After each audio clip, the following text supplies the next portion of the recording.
Master minds commerce చదవాలనుకునే 10th inter విద్యార్థుల తొలి ఎంపిక. నమస్తే, మీరు చూస్తున్న సుమన్ టీవీ. నేను మీ కీర్తి. నాతో పాటు ప్రముఖ ఆస్ట్రాలజర్ బ్రహ్మశ్రీ గోరుగుంట్ల సురేష్ బాబు గారు ఉన్నారు. నమస్తే సురేష్ బాబు గారు. కీర్తి గారు నమస్కారం అండి. జూలై మాసం వచ్చేసిందంటే అందరూ ఎదురు చూస్తారు మీకోసం. రాశి ఫలాలు ఏ విధంగా ఉన్నాయి అని పేరున. సో ద్వాదశ రాశిలో భాగంగా జూలై మాసంలో మేషరాశి వరకు ఎలా ఉందో తెలుసుకుందాం. మీరు అడిగిన విధంగా ఈ సిరీస్ బాగా కనెక్ట్ అయ్యి నాకు కూడా ఫీడ్బ్యాక్ ఇస్తున్నారు. ఏమండి మీరు వీడియోస్ ఇంకా రాలేదని ముందుగా మెసేజ్లు కూడా పెడుతున్నారండి. మరి ఒక రోజు లేట్ అయిపోతే కమెంట్ బాక్స్ నిండిపోతుంది. సో నాకు ఎందుకో సాటిస్ఫాక్షన్ అనిపించిందండి. ఈ జర్నీలో చాలామంది మీ దాదాపు మాకు మ్యాచ్ అవుతున్నాయండి.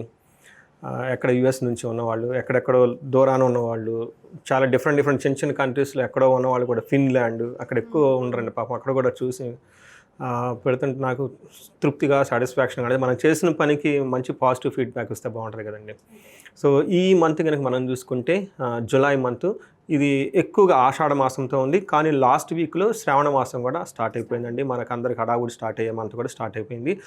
ఈ మంత్లో ఎలాంటి రాశి వాళ్ళైనా సరే కొన్ని ముఖ్యమైన డేట్స్ గుర్తుపెట్టుకోవడానికి చాలా ఇంపార్టెంట్. ఒకటి ఆషాఢ నవరాత్రులు. ఎవరికైతే నాకు చాలామంది ఫోన్ కాల్స్ డైవర్స్ ఇష్యూలు చాలామంది సఫర్ అవుతున్నాడండి. అంటే ఏదో ఒక కారణంతో విడిపోతున్నారు, కానీ వాళ్ళ మీద వీళ్ళ మీద వాళ్ళ కేసులు వేసేసుకొని ఒకళ్ళ మీద ఒకళ్ళు వృధాగా టైం అంతా వేస్ట్ చేసేసుకొని అది పేరెంట్స్కి బాధ, వీళ్ళకి బాధ, ఒక దాంట్లో వెళ్ళిపోయారండి. అంటే ఏమంటారంటే చెడుని ఏదో సామెత చెప్తారండి, మంచిది మనం పావలా పెట్టి కొనుక్కోవాలంటే చెడుని ముప్పాలా పెట్టి వదిలిచ్చేసుకోవాలంటే లైఫ్ స్పాయిల్ అయిపోతుంది కదండి. అది చాలా బాధ వేస్తుందండి. ఇది అట్లాంటి వాళ్ళు ఎవరైనా గనక ఉంటే, మొన్న కూడా ఒక టెంపుల్లో ఒక ఆమె కలిసిందండి. ఏడ్ చేస్తుందండి. వాళ్ళ అబ్బాయి యూఎస్లో ఉన్నారు, ఈ ప్రాబ్లమ్స్ అన్నీ అయిపోతున్నాయండి, ఏ పని చేయలేకపోతున్నారు. ఇక్కడ ఉన్న పేరెంట్స్కి ఇక్కడ ఎంత బాధ, వాళ్ళు అక్కడ ఉన్నారు, ఇద్దరు అక్కడే ఉన్నారు, ఇక్కడ ఉన్న పేరెంట్స్ బాధపడుతూ ఉంటారు, వాళ్ళు ఫోన్లు చేసి ఏడ్ చేస్తూ ఉంటారు. సో అలా ఒక కోర్టుకు సంబంధించిన వ్యవహారాలు, లీగల్కి సంబంధించిన వ్యవహారాలు తేలకుండా కనుక ఉంటే ఈ ఆషాఢంలో మాసంలో వచ్చే గుప్త నవరాత్రులు, వారాహి నవరాత్రులు ఖచ్చితంగా చేసుకుంటే వాటికి పరిష్కారం లభిస్తుందండి. ఈ డేట్స్ ఇవి మర్చిపోకుండా చేసుకోండి. జూలై 6th అగైన్ తులేకాదశి ఉందండి. ఆ రోజున ఇంటికి సంబంధించిన జనాలకు మనకు రుద్రాభిషేకం కనుక ఆ టైంలో చేసుకుంటే చాలా చాలా కలిసి వస్తుంది. ఉపవాసం ఉంటే పర్టికులర్ ఎవరు చేసుకోవాలనుకుంటే, ఇంట్లో ఒకళ్ళ మధ్య ఒకరికి సయోధ్యత కుదరకుండా, ఇంట్లో కంటిన్యూస్గా ఎవరికి ఒకరికి ప్రాబ్లం వస్తూ ఉంటే ఆ రోజున ఇంట్లో రుద్రాభిషేకం చేయించుకొని వేద ఆశీర్వాదం తీసుకుంటే ఇలాంటి ప్రాబ్లమ్స్ ఏమైనా ఉన్నా కానీ తొలగిపోతాయండి. చాలా సింపుల్ పవర్ఫుల్ రెమెడీ అండి. అది కూడా చక్కగా ఆ రోజున వినియోగించుకోవాలి. ఒక రకంగా జూలై మంత్ అంతా చాలా మంచి పరిహారాలు చేసుకోవడానికి మంచి నెల అని మనం అనుకోవచ్చు. ఆషాఢం ఎప్పుడు స్టార్ట్ అయ్యి ఎప్పుడు ఎండ్ అవుతుంది? ఆషాఢ మాసం వచ్చేటప్పటికి ఇది 26th జూనే స్టార్ట్ అవుతుందండి. జూలై 25th ఎండ్ అవుతుంది. అంటే ఒక 5 days ముందు వస్తుంది అనమాట. ఇప్పుడు మనకి జూలైతో కంపేర్ చేసుకుంటే ఒక 5 days ఆషాఢ మాసం ముందుకు వచ్చేస్తుంది అనమాట. ఆ లాస్ట్ 5 daysలో మనకి వచ్చేటప్పటికి జూలై 25th శ్రావణ మాసం స్టార్ట్ అయిపోతుంది. అందుకని మనం ఇప్పుడు ఆషాఢ మాసంలో చెప్పుకోవాలి, అలానే శ్రావణ మాసంలో ఫస్ట్ వీక్లో ఉన్న పండుగలు కూడా చెప్పుకోవాలి. శ్రావణ మాసం మీకు తెలుసు కదండి, ప్రతిరోజు ఎంతో ఇంపార్టెంట్ అనమాట. అందుకని 5 days ఈ మంత్లో ఉన్నా కానీ మంచి పండుగలు ఇక్కడే కవర్ అయిపోయినాయి ఈ జూలై మంత్లోనే. సో ఇందులో గురు పూర్ణిమ జూలై 10th ఉందండి. ఎవరి జాతకం అయితే గురువు సరిగా లేడు, పర్టికులర్గా వృశ్చిక రాశి వాళ్ళకి 8th హౌస్లో గురువు ఉన్నాడండి, మంచిది కాదు వాళ్ళు. అలానే గురువు మనకి ధనాన్ని, సంతానాన్ని ఇస్తారు కాబట్టి సంతానం కావాలనుకున్నా, ధనం కావాలనుకున్నా కానీ గురువుకు శుశ్రూష చేయాలి అని చెప్పేసి శాస్త్రాలు చెప్తున్నారు. అంటే సేవ చేయాలి. వాళ్ళకి చెప్పులు ఇవ్వటం, గొడుగులు ఇవ్వటం, బట్టలు కొనియటం, వాళ్ళ దగ్గరికి వెళ్ళటం, వాళ్ళ దగ్గర కొంచెంసేపు కూర్చోవటం, స్వీట్స్ ఏదైనా ఇవ్వటం, మంచిగా వాళ్ళు టైం స్పెండ్ చేసుకొని ఆశీర్వాదం తీసుకొని వస్తే వాళ్ళకి బాగా కలిసి వస్తుంది. అది జూలై 10th. ఇంకొక ముఖ్యమైన రోజు అంటే నాగ పంచమి. చాలా పాపులరు. మనకి శ్రావణ మాసంలో పంచమి రోజున వస్తూ ఉంది. ఇది ఎవరు చేసుకోవాలంటే ఎవరికైతే సంతానం కావాలనుకుంటారో ఇప్పటి నుంచి వాళ్ళు ప్రిపరేషన్ చేసుకోండి. అలానే కాల సర్పదోషము, రాహుకేతువుల దోషం, ఇలా పాముకి సంబంధించిన ఎలాంటి దోషాలు ఉన్నా వాళ్ళ ఇళ్లలో, వాళ్ళ పై ఇంట్లో ఎవరైనా నాగా అన్న వాళ్ళంటే కంపల్సరీ వెళ్ళాలంటే అది గుర్తుపెట్టుకోండి. ఎందుకంటే వాళ్ళు నాగా అని పేరు వాళ్ళ ఇంట్లో ఎవరికి ఉన్న, నాగమ్మ, తర్వాత మానస, నాగ చైతన్య, ఇలా నాగా అన్న పేరుతో నాగులమ్మ, సుబ్రహ్మణ్యం, సుబ్బమ్మ, ఇలా ఎవరున్నా కానీ వీళ్ళంతా కంపల్సరీ వాళ్ళ వంశ పారంపరాన్ని కొనసాగించాలండి. లేదంటే అది వీళ్ళకి పిల్లలకు పడుతుందండి. అందులో నేను చాలామంది గమనించానండి. ఏమంటే మా అమ్మాయి పెళ్లి కావట్లేదు, 30-35 years అని చెప్తూ ఉంటారు. చూసుకుంటే ఈ నాగ దోషం వాళ్ళలో పట్టుకొని ఉంటుందండి. వాళ్ళంటే వాళ్ళు పెద్దవాళ్ళు మొక్కుంటారు, మాకు పిల్లలు లేరు, మా వంశం కావాలనుకుంటే అప్పుడు పిల్లలు పడతారు. అది కొనసాగాలి కదా, ఆ లైనేజీలు కొనసాగాలి. అందుకని ఇవి ఖచ్చితంగా నాగపంచమి డేట్ గుర్తుపెట్టుకోండి, 29th జూలై. ఇవి 3 పండుగలు, 3 స్పెషల్ అకేషన్స్ నా దగ్గరికి ఎవరైనా వచ్చినా కానీ నేను ఇమీడియట్గా వాళ్ళకి చెప్పే పరిహారాలు ఇందులోనే ఉంటాయి. ఎందుకంటే అకేషనల్గా ఉంటాయి కదండి, ఇప్పుడు ఎప్పుడో వస్తే మనం చేసుకోలేము. ఇప్పుడు కరెక్ట్గా టయానికి ఉన్నాయి కాబట్టి వీళ్ళ ముగ్గురు చేసుకుంటే చాలా చాలా మంచిదండి. మనం ఈ మేషరాశులు ఇందులో నక్షత్రాలు కనుక చూసుకుంటే అశ్విని 1, 2, 3, 4 పాదాలు, భరణి 1, 2, 3, 4 పాదాలు, కృతిక ఫస్ట్ పాదం. పేరు బలం కనుక చూసుకుంటే వీళ్ళకి చూ, చే, చో, లా, లీ, లు, లే, లో, ఆ అన్న అక్షరాలంతా మనకి మేషరాశిలో ఉంటారు. మనం వీళ్ళకి సూక్ష్మ గోచారం, లఘు గోచారం ప్రకారం చూసుకుంటే వీళ్ళకి ఎలా ఉండబోతుంది అని అంటే లాస్ట్ మంత్తో కంపేర్ చేస్తే కొంచెం బెటర్గా ఉంటుందండి వీళ్ళకి. ఎందుకంటే సూర్యుడు వీళ్ళకి 4th హౌస్లో ఉన్నారు, మిగతా గ్రహాలు కూడాను చాలా అనుకూలంగా ఉన్నాయి. మనం లాస్ట్ మంత్ కూడా ఇదే చెప్పుకున్నాము. వీళ్ళకి మానహాని, అగౌరవం జరిగే సంఘటనలు ఎక్కువగా ఉంటాయి. ధనం వీళ్ళకు ఇంతకుముందు రాకుండా ఆగిపోయి ఉంటే కనుక ధన ప్రవాహం వీళ్ళకి తిరిగి వచ్చే అవకాశం ఎక్కువగా ఉంటుంది. ధన ప్రాప్తి, విత్త సిద్ధి, వీళ్ళకి ఏదైతే కొన్ని ఖర్చులకు సంబంధించిన ఫైనాన్షియల్ టార్గెట్స్ ఏమైనా ఉంటే అవి ఖచ్చితంగా నెరవేర్చుకొని ముందుకు వెళ్ళిపోతూ ఉంటారు. బట్ ఓవరాల్గా కనుక చూసుకుంటే మిక్స్డ్గా ఉండి పాజిటివ్ సైడ్లో ఉంటుందని చెప్పుకోవాలి. ఓకే, మనకి సూర్యుడు 4వ ఇంట్లో ఉండటం వల్ల మనకి ఏం చెప్తారంటే ప్రొఫెషన్ మ్యాటర్స్లో ప్రమోషన్స్ వచ్చే అవకాశం ఎక్కువగా ఉంటుంది. గుడ్ అచీవ్మెంట్ ఉంటుంది. ఇది మనం లాస్ట్ మంత్ కూడా చెప్పుకున్నాం. అంటే లాస్ట్ మంత్తో కంపేర్ చేస్తే ఈ మంత్ ఇంకొంచెం బెటర్గా ఇంప్రూవ్మెంట్ అయితే ఖచ్చితంగా ఉంటుంది. పర్టికులర్గా ప్రొఫెషన్ రిలేటెడ్ మ్యాటర్స్లో మనం ఓవరాల్గా సన్ 4వ ఇంట్లో ఉండటం వల్ల ఏం చెప్తారంటే అంతఃక్లేశ, గృహఛిద్రం, సౌఖ్యహాని మభోజనం, ప్రయాణే విఘ్నమాప్నోతి, చతుర్థే రవి సంయుతే అని మనకి సంస్కృతంలో మహర్షులు చెప్తారు. అంటే మనసులో ఏదో ఒక విచారంగా ఉండటం, ఇంటికి సంబంధించిన విషయాల్లో భయంగా ఉండటము, లేకుంటే సుఖం లేకపోవటం ఉండే అవకాశం ఎక్కువ ఉంటుంది.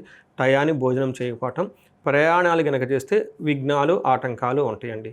ఇది మనకి సూర్యుడి వల్ల మిక్స్డ్ రిజల్ట్. ప్రొఫెషన్లో బాగుంటారు, ఇంటికి సంబంధించి కొంచెం చిన్న ప్రాబ్లమ్స్ ఉండే అవకాశం ఎక్కువగా ఉంటుంది. అయితే కుజుడు వీళ్ళకి 5th హౌస్లో విత్ కేతుతో ఉన్నారండి. ఇది మంచిది కాదు. జనరల్గా ఇప్పుడున్న ఈ టైం ఓవరాల్గా పీరియడ్ కనుక చూసుకుంటే కేతు కుజుడు కలవటంతో మన ఫ్లైట్ యాక్సిడెంట్ కానీ ఈ ఇన్సిడెంట్స్లన్నీ ఈ కలయిక ద్వారానే జరిగినాయండి. అయితే అవి మనకు బ్రాడ్గా పై లెవెల్స్ కానీ ఇండివిజువల్గా కూడా ఎఫెక్ట్ అవుతుంది.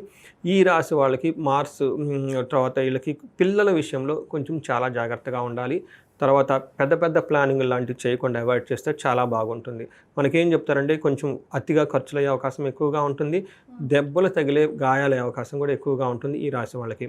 మనకి 5th హౌస్లో కేతు ప్లస్ కుజుడు ఇద్దరు కలిసి ఉండటంతో ఏమని చెప్తారంటే దేహజాడ్యం, సంతాపకాలతిక్రమణ భోజనం, దురితం కర్మలాభచ్చ.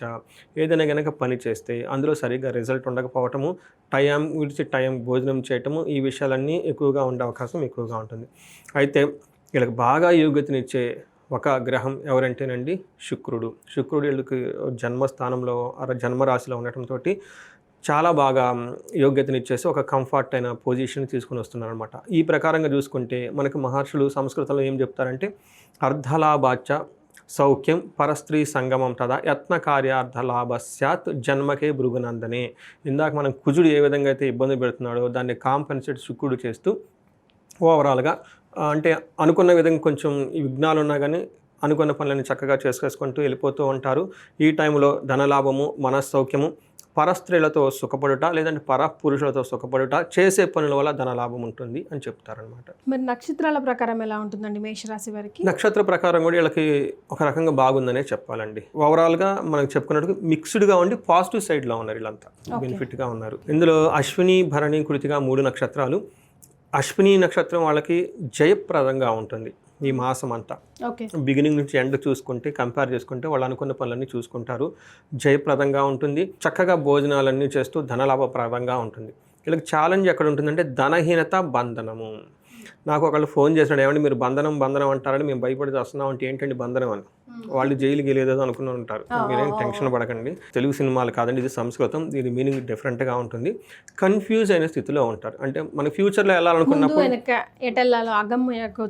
కరెక్ట్ అండి, ఈ టైపు స్థితిలో ఉండటానికి బంధనం అంటారు. అంటే మెంటల్గా ఎక్కడో స్ట్రక్ అయిపోతారు.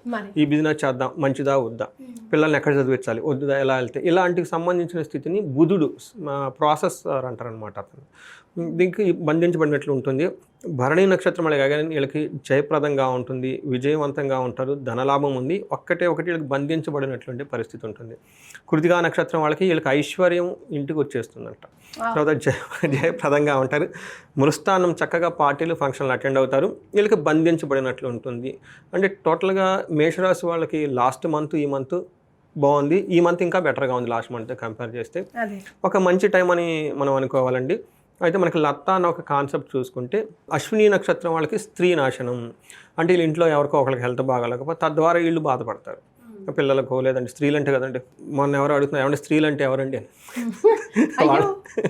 వాళ్ళ వద్ద అంటే స్త్రీలు రకరకాలు ఉంటారు కదండి, ఏ టైప్ స్త్రీలు అంటే స్త్రీ అంటే స్త్రీయే, పురుషులు అంటే మనకి ఇలా నెగిటివ్ థాట్స్ వచ్చేస్తాయి స్త్రీ అనగా.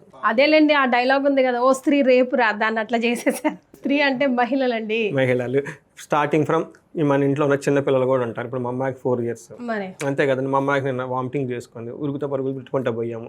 స్త్రీ నాశనం అంటే అదే కదండి, మా అమ్మాయి బాగా అలా అనుకోవచ్చు కదా. నాశనం అనగానే పెద్ద కూడా అవ్వక్కర్లేదు, చిన్న చిన్న మనం మంత్లీ చూస్తున్నాం, ఓవరాల్ వాళ్ళ జాతకం చూడట్లేదు కాబట్టి. అది ఇది మనకి 30-40% అప్లై అవుతుందండి. దీన్ని చూసి భయపడొద్దు. సో మనం అందుకని ఇండివిజువల్ జాతకం చూసుకోవాలి. ఇది మనకు జస్ట్ ఇండికేషన్ ఇస్తుంది పాజిటివ్గా ఎక్కడ ఉందనేది. భరణి నక్షత్రం వాళ్ళకి బుద్ధి నాశనం, రాంగ్ డెసిషన్ తీసుకునే అవకాశం ఎక్కువగా ఉంది. పర్టికులర్గా ఫైనాన్షియల్ ట్రాన్సాక్షన్ చేసేటప్పుడు, చెక్కులు రాసేటప్పుడు, ఏదైనా చేసేటప్పుడు టక్కన ఏదో చేసేస్తారు. అందుకని చాలా జాగ్రత్తగా ఉండాలి. కృతికా నక్షత్రం వాళ్ళకి కార్యహాని, బుద్ధి నాశనం, రాంగ్ వర్క్ చేసేస్తారు అంటే తెలవకుండా. ఎక్కడికి వెళ్ళిపోవాలి, ఏదో రాంగ్ రూట్లోకి వెళ్ళిపోయి అయ్యో ఇటు చేసామని మళ్ళీ తిరిగి వచ్చేస్తారు. ఓకే. సో ఇలా బుద్ధి నాశనం, రాంగ్ డెసిషన్ తీసుకునే అవకాశం ఎక్కువగా ఉంటుంది. ఇవన్నీ మనం డే టు డే చేసేయనండి. బట్ ఏంటంటే వాళ్ళకున్న జాతకాన్ని బట్టి ఇంటెన్సిటీ పెరగటం తగ్గటం చేస్తూ ఉంటాయి. టేక్ ఇట్ లైట్ అండ్ అంటే మరీ అంత ఎక్స్టెన్సివ్గా తీసుకొచ్చి ఏమంటే బంధనం అంటే భయపడిపోతున్నాను అని ఫోన్లు చేసి అట్లా లేదంటారు. సరే, మరి వీళ్ళు ఎలాంటి రెమెడీస్ పాటించాలి? కొంచెం అటు ఇటుగానే ఉంది, ఉంటే అటు లేదు లేకపోతే ఇటు లేదు. వీళ్ళకి బేజర్గా ఏంటంటేనండి, ఈ కుజుడు ప్లస్ కేతు కలిసి ఉండటంతో పిల్లల విషయంలో జాగ్రత్తగా ఉండాలండి. వీళ్ళకి నేను ఇచ్చే ఫస్ట్ ఏంటంటే మన్యు పాశుపత అభిషేకం ఒకటి చేయించుకోవాలండి. రెండోది కుజుడికి సంబంధించి సుబ్రహ్మణ్యేశ్వర స్వామి ఆరాధన చేయటం, దుర్గా సప్తశ్లోకి లేదంటే దుర్గా కవచం అని ఉంటుందండి. ఇంకా వీళ్ళైతే వీళ్ళు దేవీ కవచం చదువుకున్నా కానీ చాలా బాగుంటుందండి. వీళ్ళకి ఏలినాటి శని యొక్క ప్రభావం కూడా ఉండటంతో మనకి ఉగాది రాశి ఫలాలు వీడియోలు కూడా బాగా వైరల్ అయినాయి. అందులో మేషరాశి వీడియో వీళ్ళు ఖచ్చితంగా చూసుకోవాలి. ఇందులో మనం చాలా రెమెడీస్ చెప్పుకున్నాం.